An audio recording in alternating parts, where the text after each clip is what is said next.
بونجور الحباب، نتمنى كامل تكونوا بالف خير وانتم تشوفوا في هذا لا فيديو. مرحبا بكم في فيديو جديد عن اسعار العملات الصعبه مقابل الدينار الجزائري في السكوار والا يعني في السوق السوداء.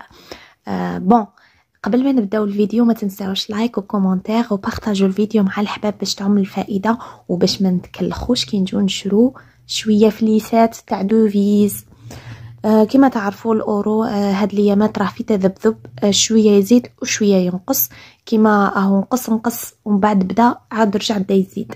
بون، 100 اورو اليوم راهم يشروها عليك انت كتحب تبيع لهم، يشروها عليك بزوج ملاين و400 حتى زوج ملاين و410 الاف، وكان وين تلحق زوج ملاين و420 الف. وإلا كانت عندك سومه كبيره ومرفه، الله لا يرفهنا كاملين، نقولوا امين.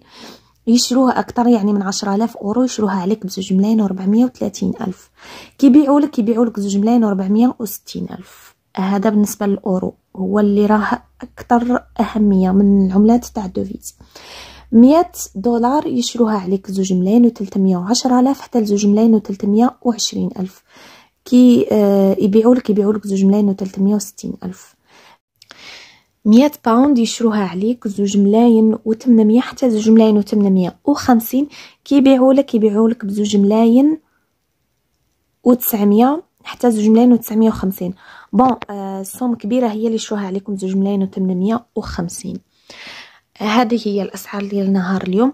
قولوا لنا شحال راه وصل عندكم، وقولوا لنا في التعليقات التوقعات تاعكم، اسكو راح يزيد راح ينقص.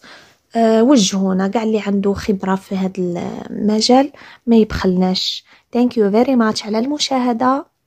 نتلاقاو في الأسعار تاع غدوة إن شاء الله. باي باي.